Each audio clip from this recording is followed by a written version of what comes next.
आम्ही नरेंद्र मोदी यांना असं सांगतो, काँग्रेसला जेवढ्या शिव्या द्यायच्या असेल तेवढ्या तुम्ही द्या, आम्हाला त्याच्यातला काही फरक पडत नाही,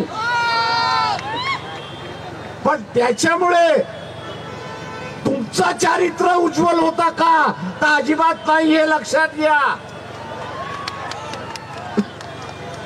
तुमचं डागाळलेलं चारित्र्य जे आहे ते डागाळलेलंच आहे, हे आपण लक्षात ठेवलं पाहिजे. काँग्रेस असं म्हणतंय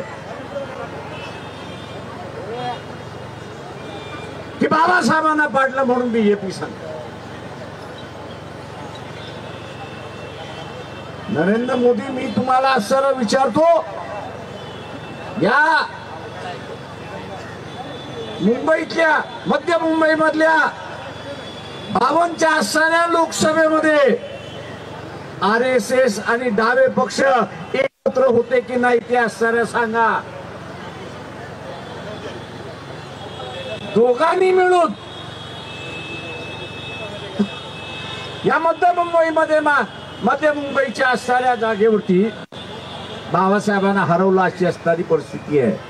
फक्त काँग्रेस नव्हतं, RSS पण होतं त्याच्यामध्ये.